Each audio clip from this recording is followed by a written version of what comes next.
श्लोक सुने।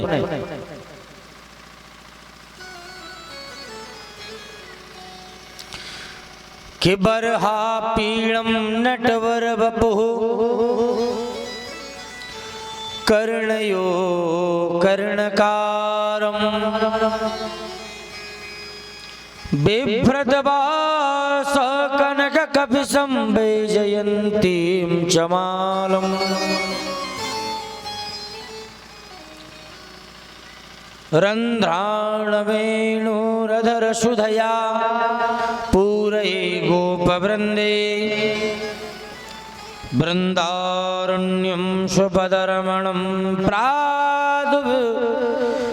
प्राविशद गीतकीर्तिः।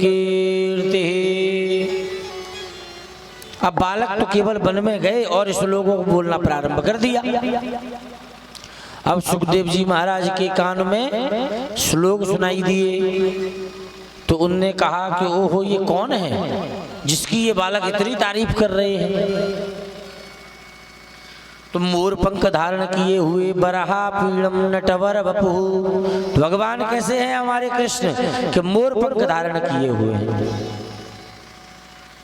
माधव दिव्य पीतांबर ओढ़े हुए हैं, बंसी बजाते हुए, गाय चराते हुए। कितनी सुंदर छवि है कि कोई वर्णन नहीं कर सकता।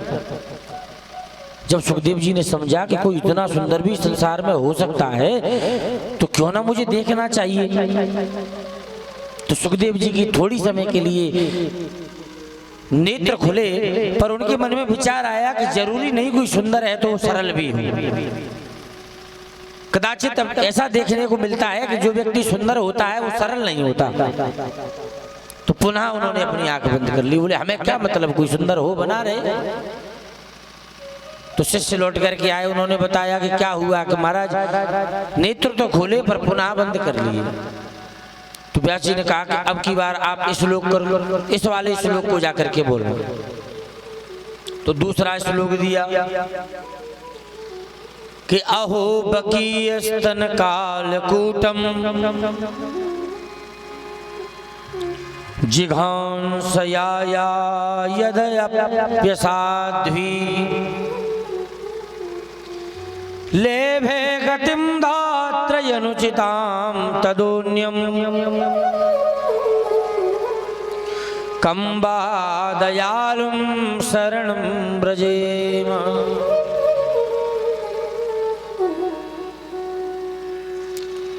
अहो आश्चर्यम अहो बकीयम अहो आश्चर्यम, देखो उस पूतना को। यानी अब हमारे भगवान का स्वभाव कैसा है। बोले देखो उस पूतना को जो हमारे कन्हैया को विष लगा करके मारने के लिए आई थी, हमारे प्रभु का अहित करने के लिए आई थी।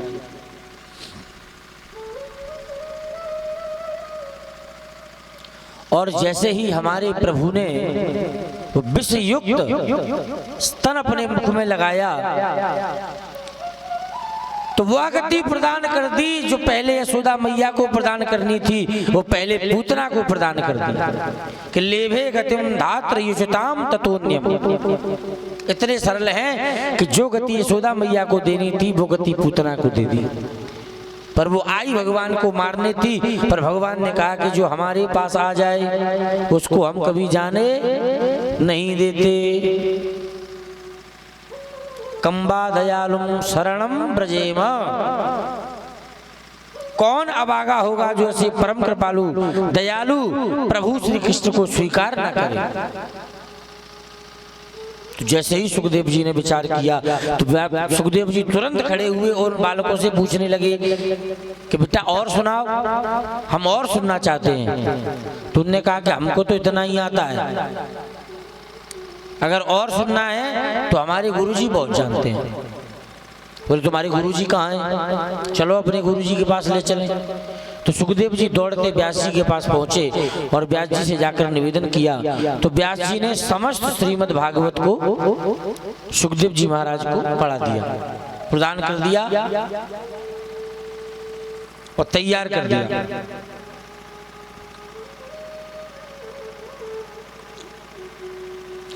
सूत जी महाराज कहते हैं कि ऋषियों, गोविंद के गुणानुवाद इतने दिव्य हैं कि किसी का भी मन उनकी तरफ खिंच जाएगा। सुखदेव जी का चित्त तो परम विशुद्ध है, क्योंकि हर किसी के चित्त में ग्रंथियां होती हैं महाराज। कोई लोभ की ग्रंथि, कोई मोह की ग्रंथि होता है ना आज के लोगों में। तो अज्ञान की ग्रंथियां होती हैं, अविद्या, विस्मिता, राग, द्वेष, अनिमेष और आज्ञा की ग्रंथि है। और जिनके जीवन की कुछ भी ग्रंथि संग्रह, और सुखदेव जी के जीवन में कोई ऐसी ग्रंथि नहीं है जिसका संग्रह हो।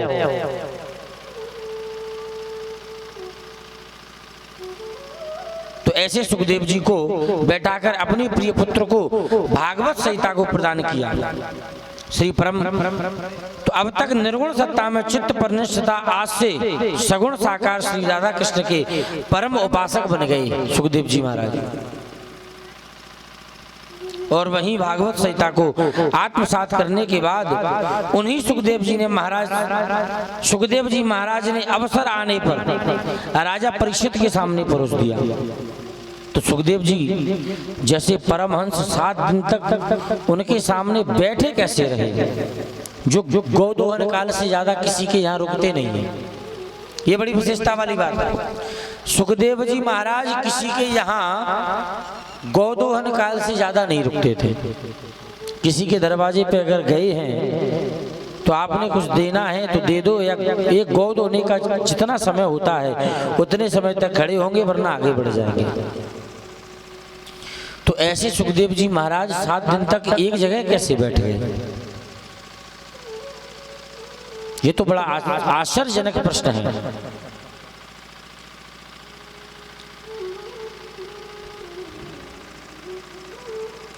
इसका कारण क्या है कि परीक्षित ने भागवत क्यों सुनी और परीक्षित को ही सुखदेव जी ने पात्र क्यों समझा? तब सूत जी महाराज कहते हैं कि अब परीक्षित का चरित्र प्रारंभ करते हैं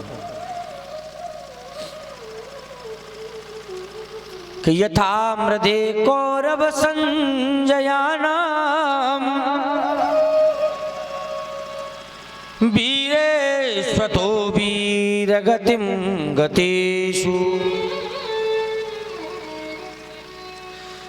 ब्रकोदराभिदगताभिमर्श भगनोरुदंडे धृतराष्ट्रपुत्र।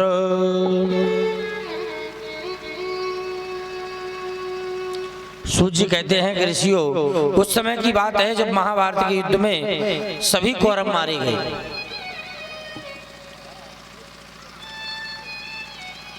जब सभी कौरव मृत्यु को प्राप्त हो गए तो केवल युद्ध भूमि में दुर्योधन की जंघा भीम ने विदीर्ण कर दी है और दुर्योधन मृत्यु अवस्था में पड़ा हुआ है।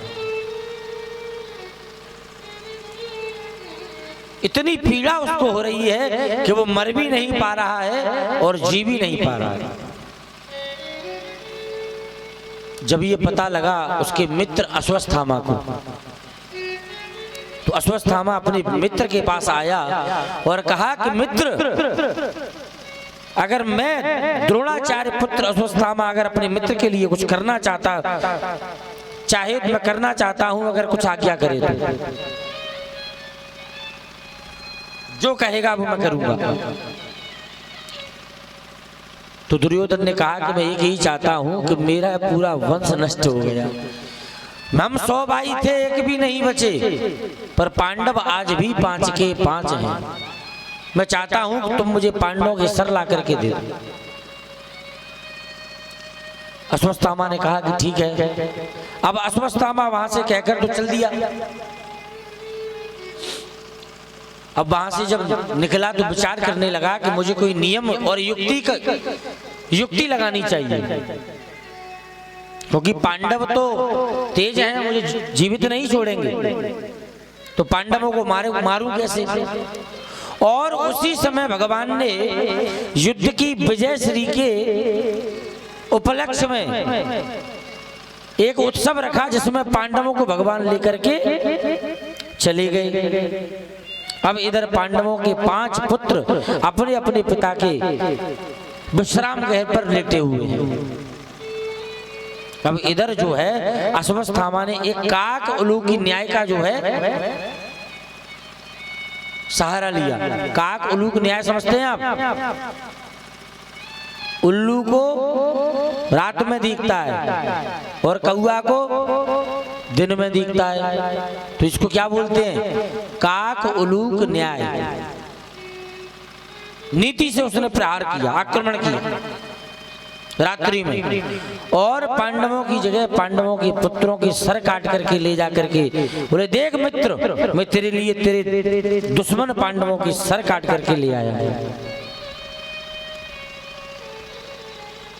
पहले तो दुर्योधन खुश हुआ और उसने कहा कि ला मुझे दे। जैसे ही उसने सर को पकड़ा तो तुरंत वो सर, उसने कहा कि अरे मूर्ख, तूने ये क्या कर दिया? तू तो बैरी निकला हमारा, तूने तो हमारे वंश में पानी देने वाला नहीं छोड़ा। जा, मेरी नजरों से दूर हो जा। ये पांडवों के सर नहीं, तू पांडवों के पुत्रों के सर ले आया है। अब अश्वत्थामा को भी तभी पता लगा कि मैं पांडवों के नहीं, पांडवों के पुत्रों के सर ले आया हूं। अब अश्वत्थामा भयभीत हुआ और वहां से भागने लगा कि अर्जुन मुझे नहीं छोड़ेगा।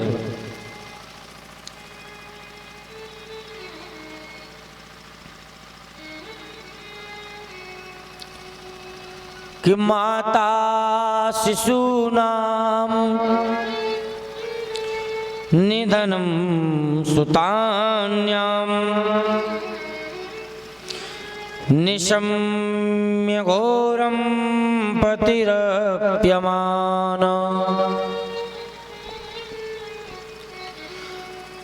तदा रुदस्वापकला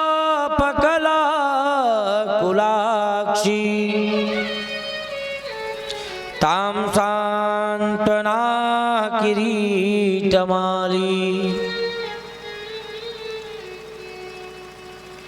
माता शिशूनाम निधनम सुतानाम।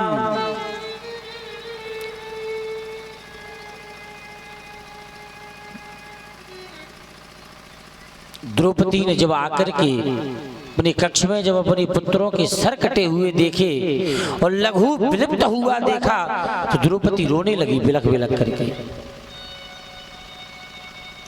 और द्रौपदी को रोता हुआ देख करके अर्जुन ने प्रतिज्ञा कर ली कि द्रौपदी, मैं ये प्रतिज्ञा करता हूं कि जिसने ये कुकृत्य किया है उसको मैं जीवित नहीं छोड़ूंगा।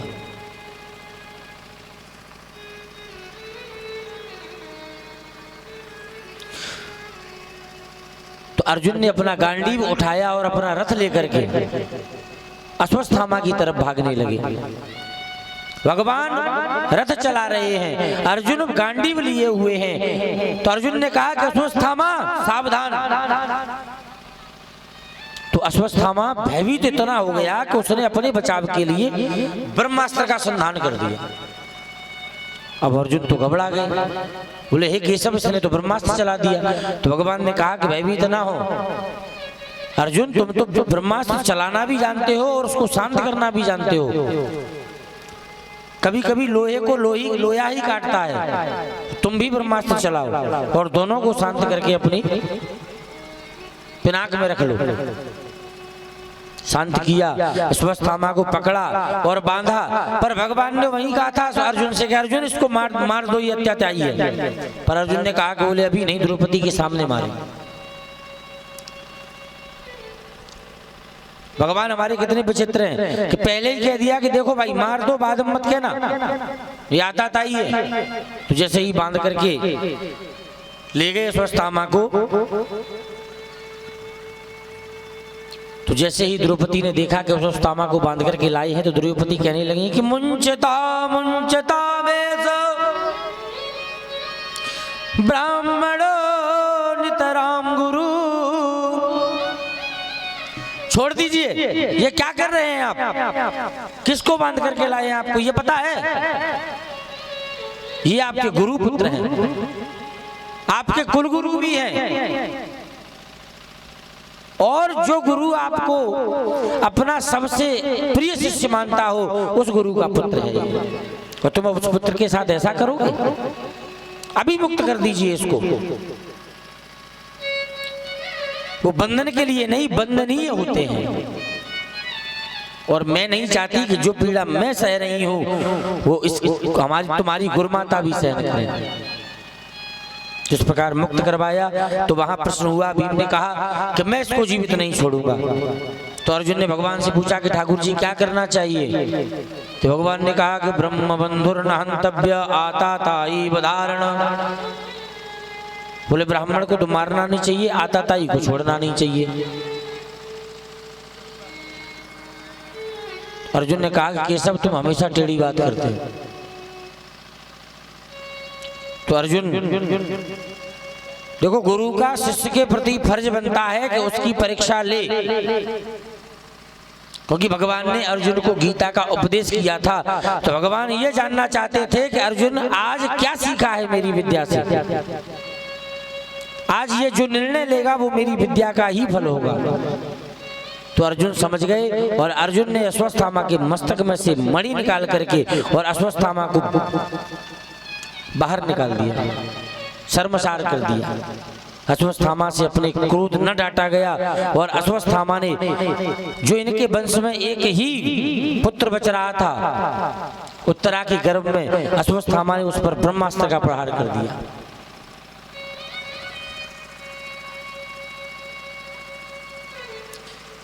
जैसे ही ब्रह्मास्त्र का प्रहार किया तो इधर भगवान की जाने की तैयारी हो रही है। भगवान ने कहा कि अब बहुत समय हो गया, महाभारत भी पूर्ण हो गया, तो हमें द्वारिका जाना चाहिए। तो भगवान की सब लोगों ने स्वागत किया। जैसे ही भगवान ने अपना प्रथम पैर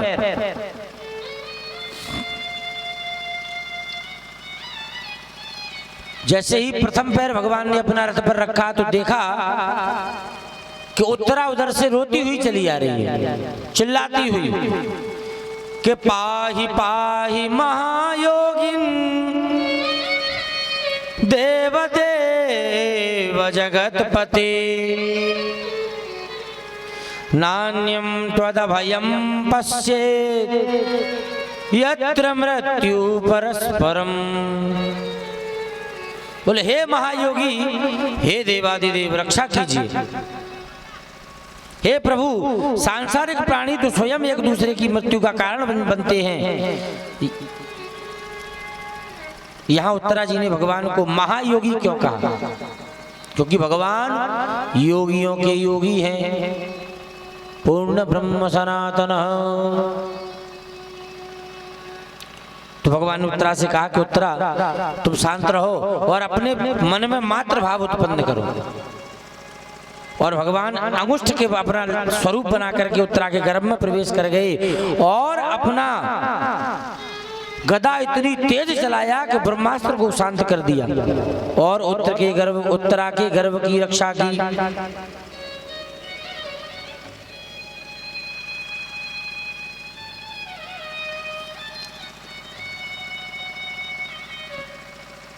तो उत्तरा जी के गर्भ की रक्षा करने के पश्चात जब भगवान द्वारिका जाने लगे तब कुंती मैया ने भगवान से बड़ी प्यारी स्तुति की कि नमस्ते पुरुषम त्वाम मीश्वरम प्रकृते परम अलक्ष्य सर्वभूतानां अंतर्वर्हिवस्थितम्।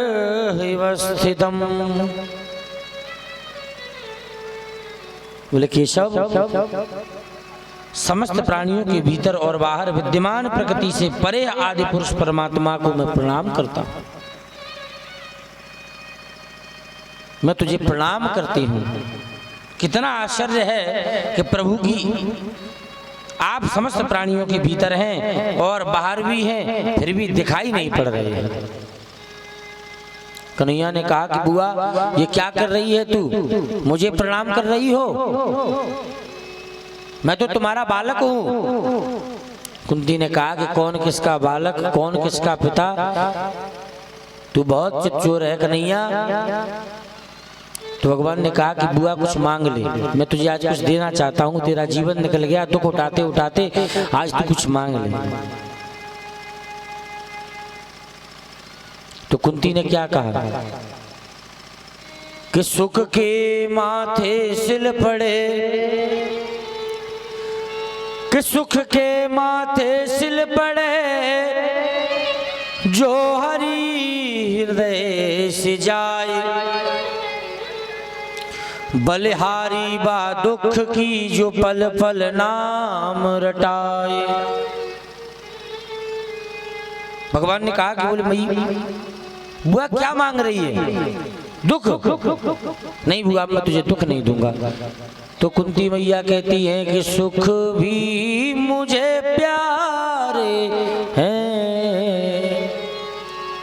कुंती मैया की तरह प्रार्थना करो भगवान से ताली बजा करके, भाव बना करके, देखिए कैसे नहीं सुनेंगे भगवान।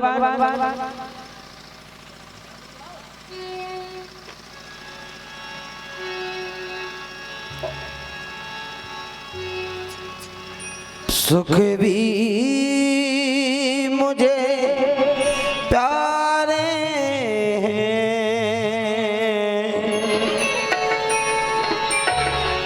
दुख भी मुझे प्यारे हैं।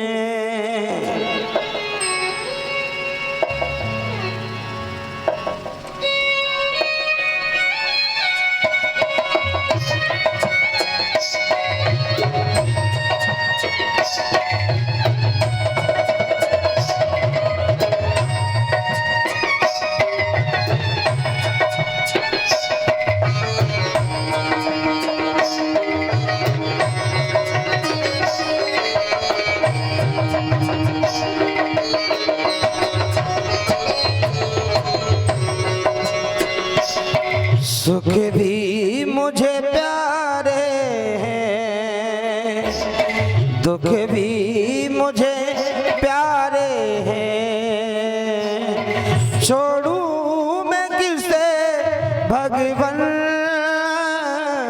दोनों ही तुम्हारे हैं। छोड़ूं मैं किसे भगवान, तुम्हारे हैं। सुख भी मुझे प्यारे हैं, दुख भी मुझे प्यारे हैं। छोड़ूं मैं किसे भगवान, दोनों ही तुम्हारे हैं। छोड़ूं भगवान, दोनों ही तुम्हारे हैं। जय जय।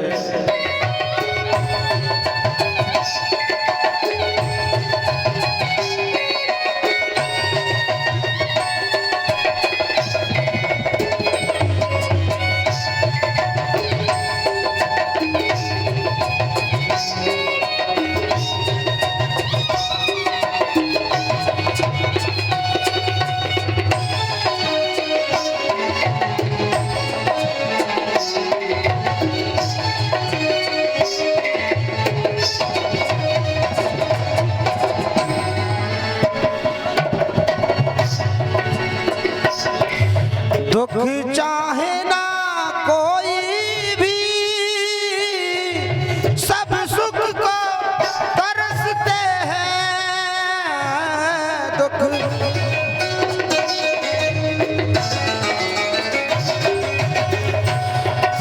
दुख चाहे ना कोई भी,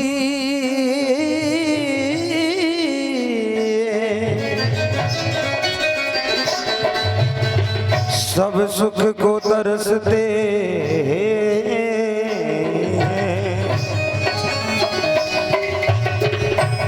सुख में सब हंसते हैं,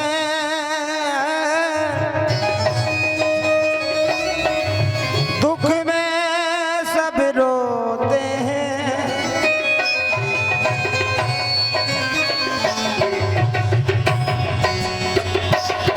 सुख मिले जिस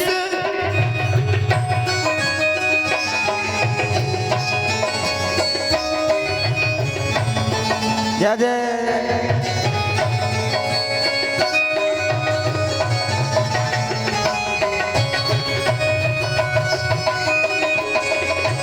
जय हो हरि बोल। सुख भी मुझे प्यारे हैं, दुख भी मुझे प्यारे हैं, छोड़ू मैं किसे भगवान, दोनों ही तुम्हारे हैं। हो छोड़ू मैं किसे भगवान, दोनों ही तुम्हारे हैं, दोनों ही तुम्हारे हैं, दोनों ही तुम्हारे हैं। कुंती मैया क्या कह रही हैं? आजकल हम लोग से अगर भगवान कहें, हमसे कहें भगवान की महाराज मांग लो, पहले तो ये परेशान हो जाएगा कि सबसे बड़ी गलती तो ये हो गई कि तैयारी नहीं कर पाएगा मांगना क्या था। जैसे मांग तो लेगा जो कुछ मांगना होगा एक बार में, पर बाद में ये विचार करेगा कि भगवान पहले कहीं ये कह देते कि तैयार रहना, हम देने आ रहे हैं। एक ऐसा विचित्र आदमी था साहब, एक दृष्टांत है कि एक व्यक्ति था, उसने ब्रह्मा जी की तपस्या की और ब्रह्मा जी को प्रसन्न कर लिया उसने। तो ब्रह्मा जी ने, क्योंकि ब्रह्मा जी तुरंत वरदान देने पहुंच जाते हैं, तो उसने ब्रह्मा जी को प्रसन्न किया। ब्रह्मा जी ने कहा कि भाऊ वरदान मांगिए, हम प्रसन्न हैं, मैं ब्रह्मा तुम्हें वरदान देना चाहता हूँ। उसने कहा कि ब्रह्मा जी पहला वरदान तो ये दो कि हम चाहे कब हूँ तुम पे दे 3 वरदान मांग लें। पहले ही उसने मांग लिए 3 वरदान, चाहे जब चाहे तब आपसे हम 3 वरदान मांग लें, पहला वरदान तो ये दे दो। ब्रह्मा जी ने की ठीक। अब तो वो रोज ब्रह्मा जी को बुलावे, उसके घर पे बरसात हो तो ब्रह्मदेव प्रकट हो, हमारे छत पे बारिश हो रही है, रोको इसको। छोटी छोटी बातों पर ब्रह्मा जी को, और अब ब्रह्मदेव बड़े परेशान। ब्रह्मा जी ने कहा प्रभु से, बोले प्रभु मैं बड़ा परेशान हूँ, ऐसे भक्त से मिला पाला पड़ गया है। तो भगवान ने सरस्वती जी को आज्ञा दी। सरस्वती जी जाकर के उसकी जिह्वा पर बैठी, तो वही जो रोज रोज मांग रहा था उसी ने ये कहा कि पहला वरदान ये दे दो कि प्रभु की शरणागति मिल जाए, दूसरा वरदान ये दे दो कि मेरी प्रभु में रीति हो जाए, मेरा जीवन समाप्त हो जाए, और तीसरा ये दे दो कि मेरा मोक्ष हो जाए। तो यहाँ कुंती मैया ने कहा कि विपदा नैव विपदा, विपदा सन्तुना सस्वत तत्र तत्र जगत गुरु, भवतो दर्शनम यस्यात् तदुपन भव न पुनर्भव दर्शनम। बोले मुझे इतना दुख दो कन्हैया, इतना दुख दो कि मैं जीवन में कभी सुखी नहीं रहूं, क्योंकि मैं सुखी रही तो मैं तुझे भूल जाऊंगा।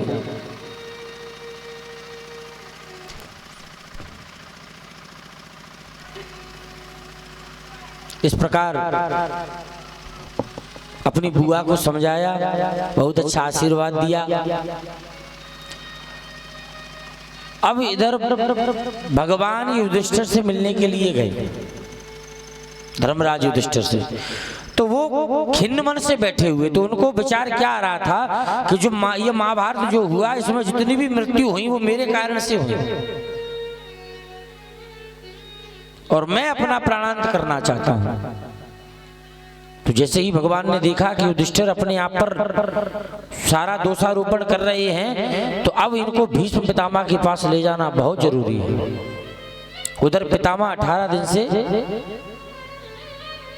बाणों की सैया पर पड़े हुए हैं। तो भगवान ने सबको एकत्रित किया और कहा कि चलो पितामह के पास चलते हैं।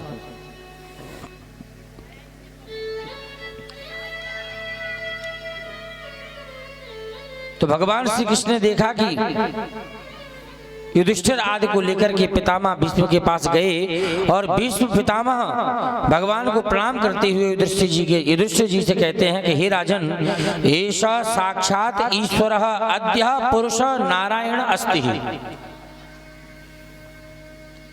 बोले अर्जुन, ये जो कृष्ण है ना, ये कौन है तुमको पता है? और जिससे इसका संबंध जुड़ जाता है वो तो धन्य हो जाता है। वो अर्जुन, तुम्हारे तो कई संबंध हैं। जब तुम चाहते हो तब मामा का लड़का बना लेते हो, जब चाहते हो तब सारथी बनवा करके रथ अखवा लेते हो, और कभी चाहते हो तो मित्र बना लेते हो,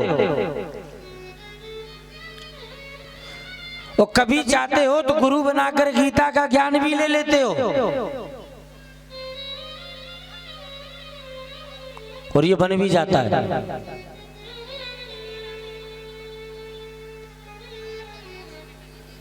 कभी मंत्री बनाकर, कभी परामर्श लेते हो, कभी साला बनाकर इसकी बहन से विवाह कर लेते हो।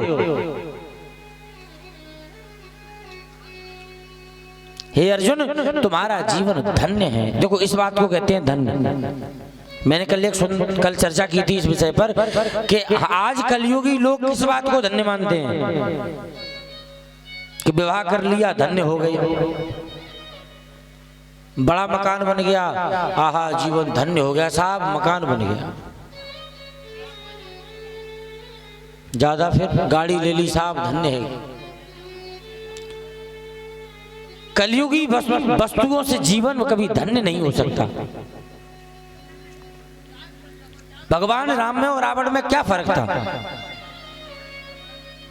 राम पर जो था वो पर्याप्त था, पर रावण पर जो था वो अपर्याप्त था। राम जंगल में रहकर भी जो था वो पर्याप्त था। कोई आशा नहीं थी कि मुझे ये चाहिए वो चाहिए। पर रावण के पास क्या नहीं था? त्रिलोकी का राज्य था, पर उसके बाद भी उसके पास अपर्याप्त था, कम था, उसे और चाहिए था। तो राम इसलिए राम है क्योंकि राम अपने आप में पर्याप्त है। रावण इसलिए रावण है क्योंकि रावण पर्याप्त होकर भी अपर्याप्त है। ये राम रावण का अंतर है। यही हमारे जीवन का अंतर है महाराज।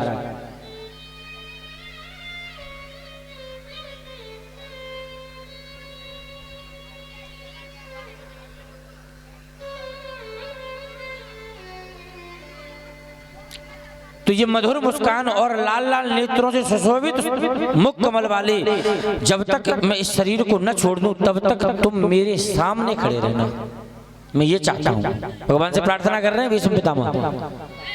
बोले ठाकुर जी, मैं तुम्हारी, मैं अपनी, देखो मुझे इच्छा मृत्यु का वरदान है, मैं जब चाहूं तब मेरी मृत्यु होगी, पर मैं ये चाहता हूं कि ठाकुर जरा सामने आकर तो खड़ा हो, तुझे निहार तो लूं।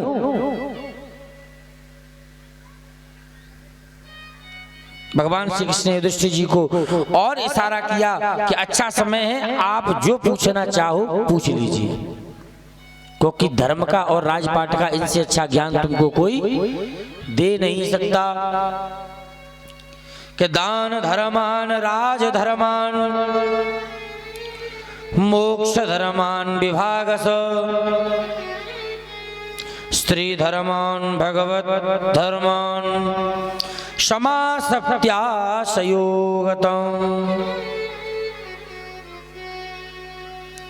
युधिष्ठिर जी पूछते गए और पितामह जी ने दान धर्म, राजा के धर्म, मोक्ष के धर्म और स्त्रियों के धर्मों को और भागवत धर्म को संक्षिप्त और विस्तार पूर्वक बतलाया। शरीर छोड़ने की बेला में पितामह भीष्म भगवान की कृष्ण की 11 श्लोकों में स्तुति, सुंदर स्तुति करते हैं। एतमतितर्कल्पिताम कृष्ण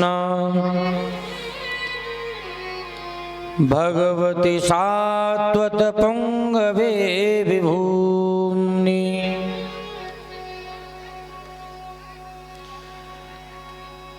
स्वसुखमुपगते क्वचिन्दुहर्तु प्रकृतिमुपेयुषे यद्भव प्रभाव। बड़ी सुंदर प्रार्थना की, बोले हे प्रभु तुम धन्य हो और शुद्ध पितलोक ईसना और इधर भगवती इतिमयी तृष्णाम मतिम शात पुंगवे यदुवंश श्रोमणी भगवती इतिमया तृष्णाम मतिम उपकल्पिताम।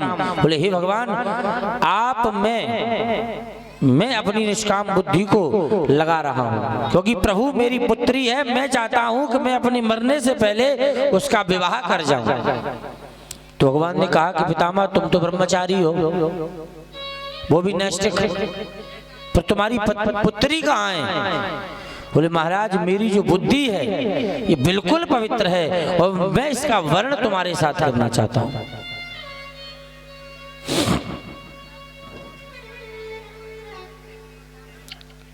तुलसी बाबा ने कहा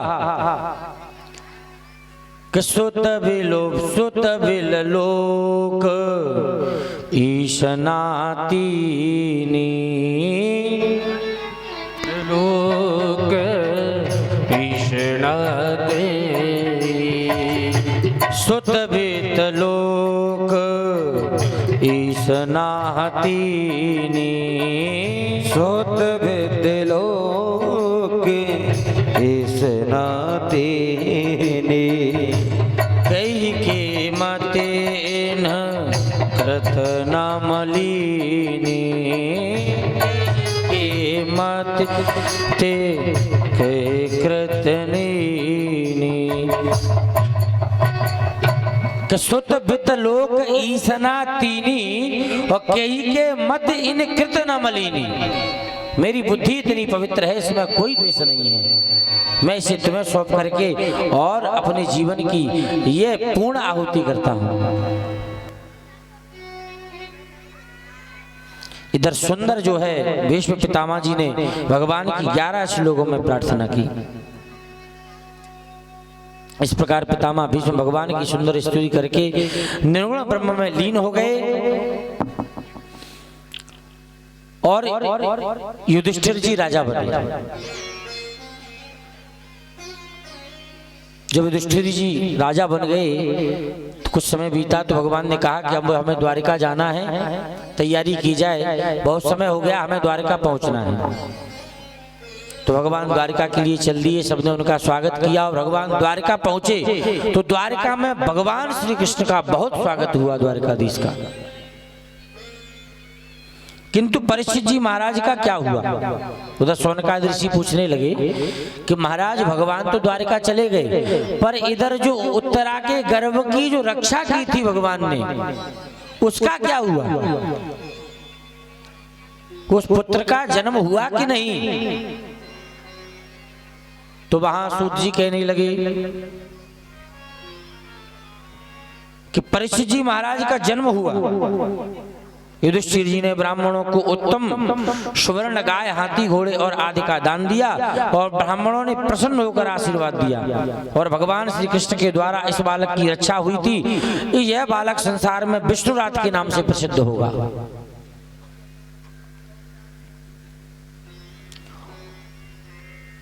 और इधर विदुर जी जो है धृतराष्ट्र के पास पहुंचे। धृतराष्ट्र और गांधारी वो दोनों पांडवों के ही यहाँ रहते थे। तो विदुर जी जब तीर्थ यात्रा से लौट करके आए तो वो वहां पहुंचे धृतराष्ट्र के पास और उन्होंने धृतराष्ट्र से कहा कि तुम यहाँ क्यों पड़े हो?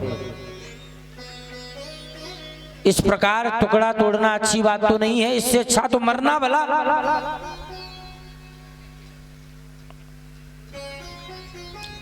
महाराज जिन पांडवों को मारने में आपने कोई कसर नहीं छोड़ी, आज उन्हीं के दिए हुए टुकड़ों पर पालतू कुत्ते के समान पल रहे हो। विदुर जी के द्वारा समझाने पर धृतराष्ट्र और गांधारी हिमालय की ओर चले गए कि गता सप्ताधुना मासाम भीमसेन तवानुज नायाति कस्य वा हेतु नहीं वेदे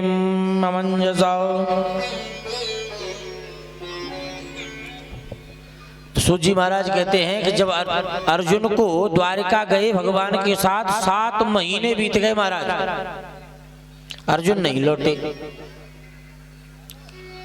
तो युधिष्ठिर जी ने भीमसेन से कहा कि ये भीमसेन, तुम्हारे छोटे भाई अर्जुन द्वारिका गए हैं, 7 महीने हो गया, क्या देवर्षि नारद जी के द्वारा बताया गया कि वो समय आ गया है जब भगवान कृष्ण अपने परम धाम को जाना चाहते हैं?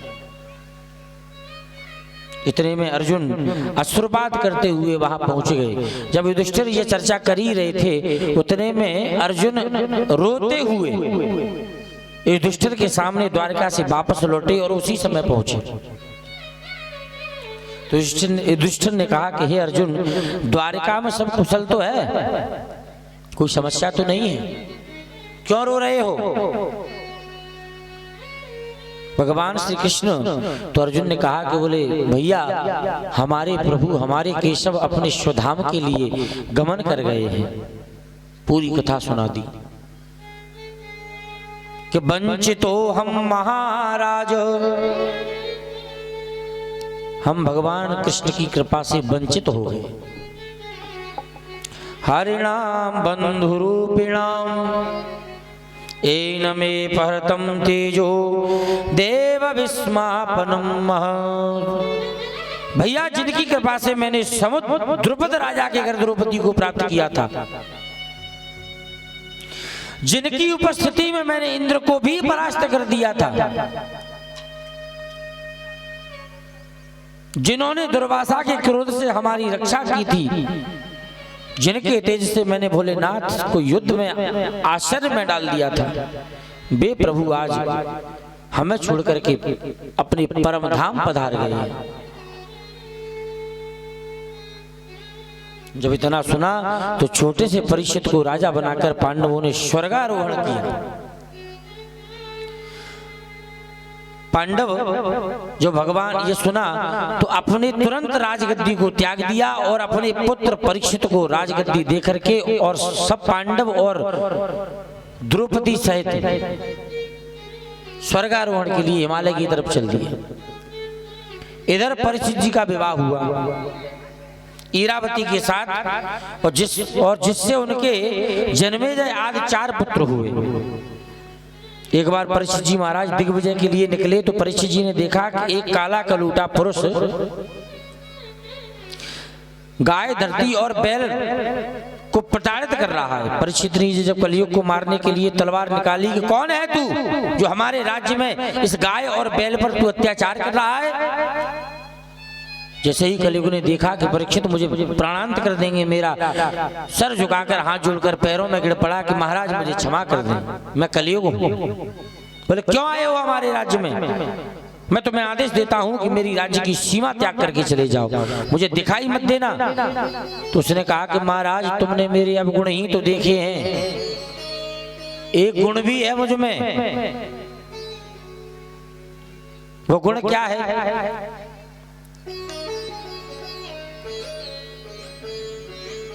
कलयुग कलयुग केवल नाम आधारा, कलयुग केवल नाम आधारा, कलयुग केवल नाम आधारा, कलयुग केवल नाम आधारा। सो मेरे नर उतरे पारा, सो मेरे नर उतरे पारा। बोले महाराज, मेरे युग में जो व्यक्ति एक बार मन से नाम ले ले उसको मोक्ष मिल जाता है। तो महाराज मुझे, और मेरा भी युग है, सबको समान अधिकार मिला है, तो मुझे भी तो दिया जाए, मैं कहां जाऊं? मुझे आप कुछ स्थान दे दें अपनी मर्जी से। तो द्यूतम पानम स्त्रियशूनाम यत्रा धर्म चतुर्विधः, 4 जगह दी परीक्षित जी ने। द्यूत यानी जहां जुआ हो रहा हो, पानम जहां मदिरा पान किया जा रहा हो, स्त्री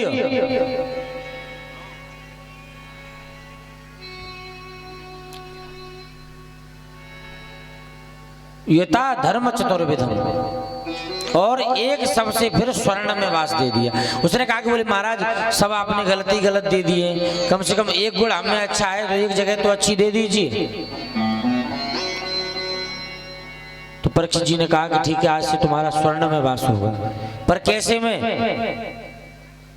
जो ठगाई से कमाया गया हो, दंभ करके कमाया गया हो, चोरी का हो, क्योंकि सोने में भगवान का भी वास है महाराज। भगवान कहते हैं कि अस्मिन कांचनम, बोले धातुओं में स्वर्ण में हूं।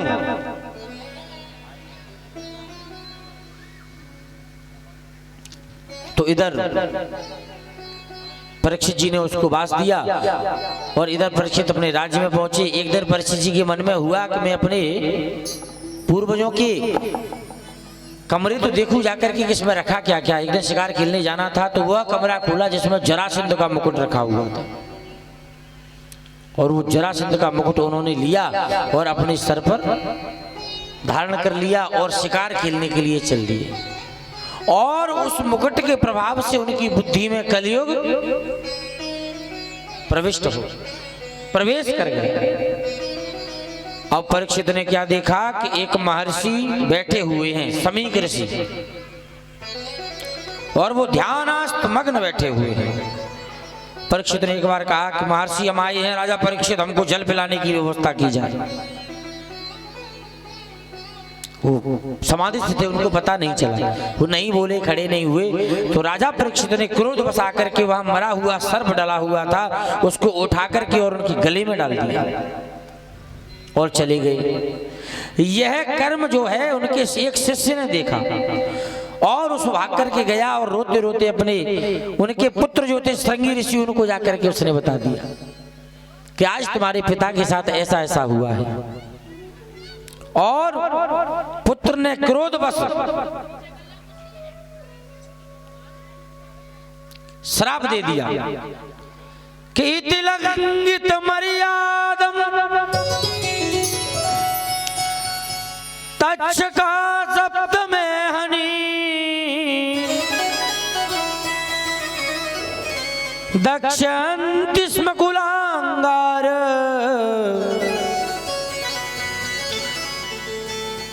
चोदितो में तदुद्रहम।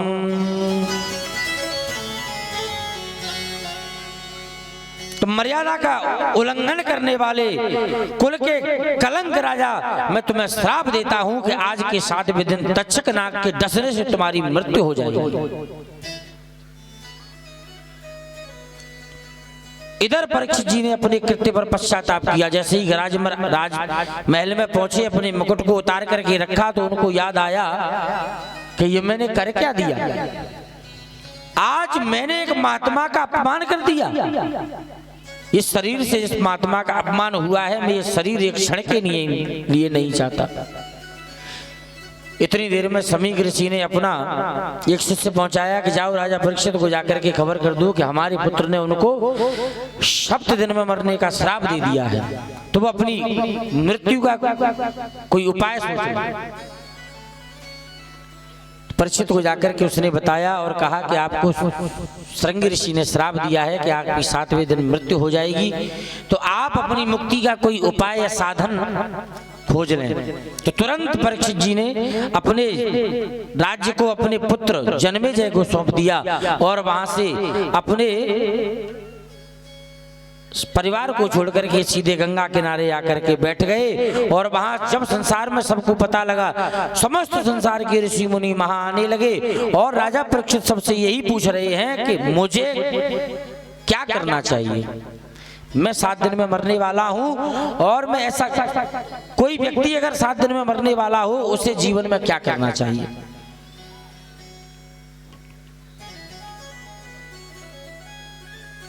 तो क्या देखा,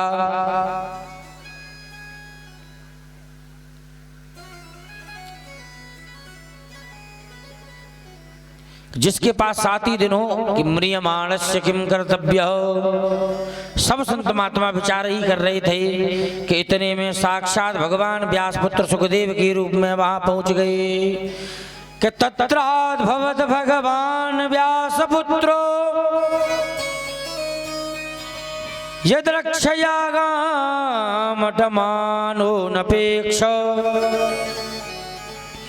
अलक्षलिंगो निजलावतुष्टो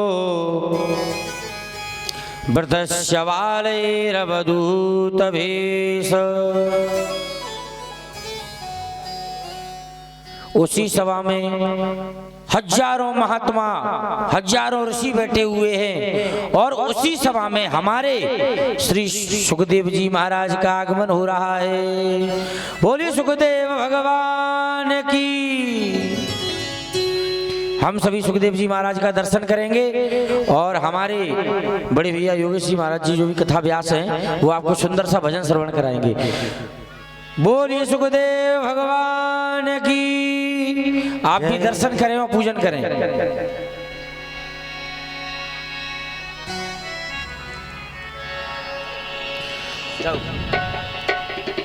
आइए सुंदर से झांकी की आप लोग दर्शन करेंगे हमारे बीच में। एक बार मिलकर के जय घोष कर दीजिए। बोले सुखदेव जी महाराज की हो।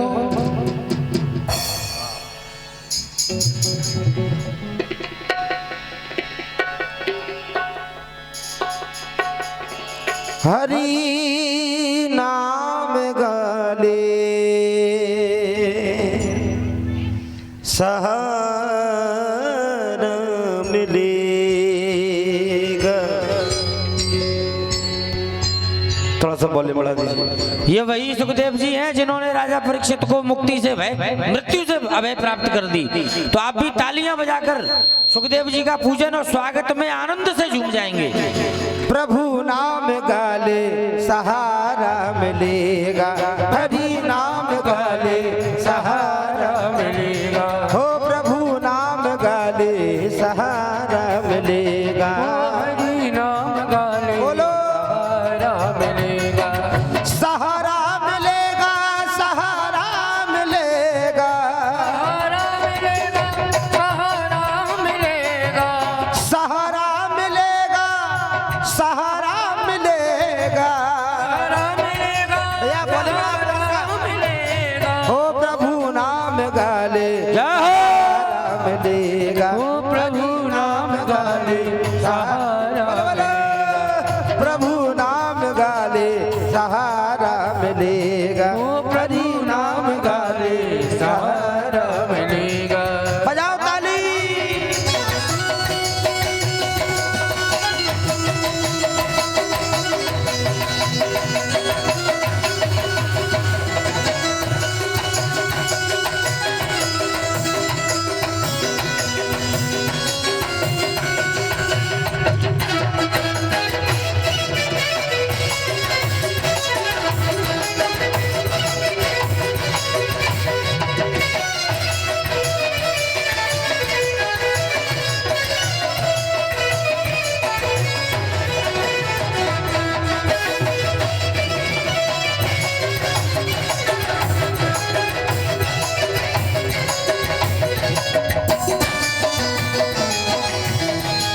जय जय।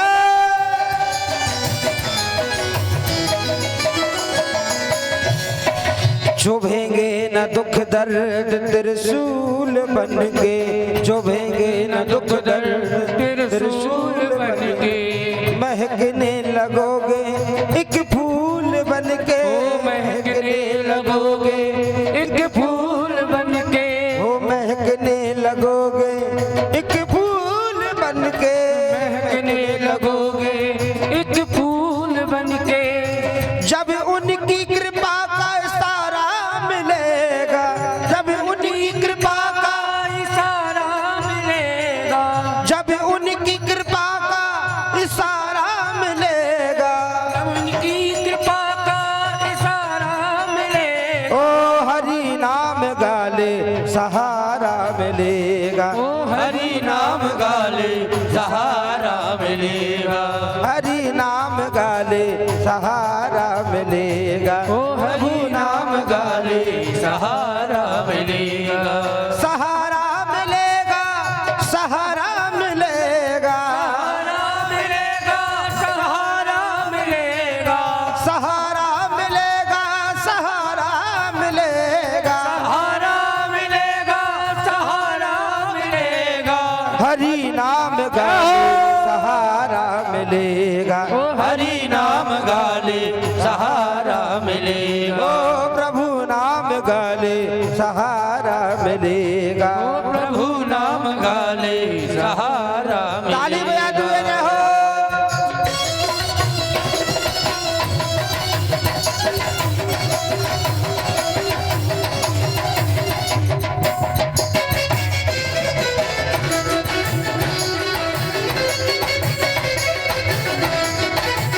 प्यारे की जय हो।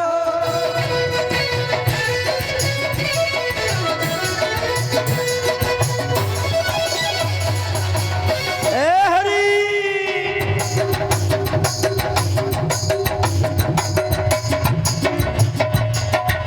अगर तुम रहोगे हरि की नजर में, अगर तुम रहोगे हरि की शरण में न जीवन की नैया फंसेगी भंवर में, न जीवन की नैया फंसेगी भंवर में, न जीवन की नैया फंसेगी भंवर में, न जीवन की नैया फंसेगी भंवर में, उससे हर तूफान से किनारा मिलेगा, उसे हर तूफान से किनारा मिलेगा, उसे हर तूफान से किनारा मिलेगा, उसे हर तूफान से किनारा मिलेगा, ओ राधा नाम गाले सहारा मिलेगा, ओ राधा नाम गाले सहारा मिलेगा, हे राधा नाम गाले सहारा मिलेगा, राधा नाम गाले।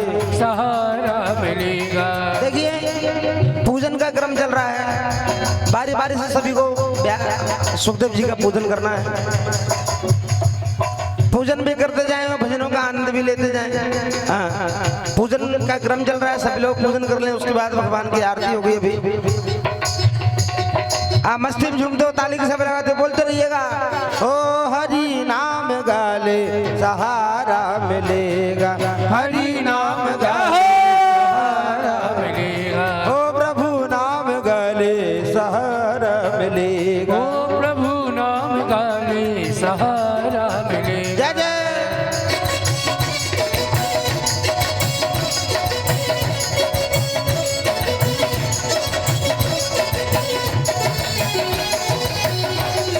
ए है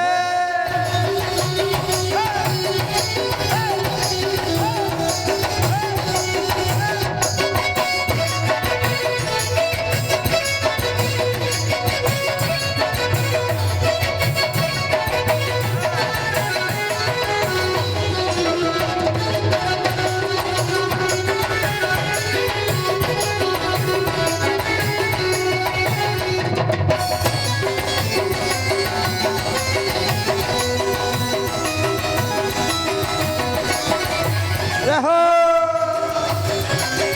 ईबा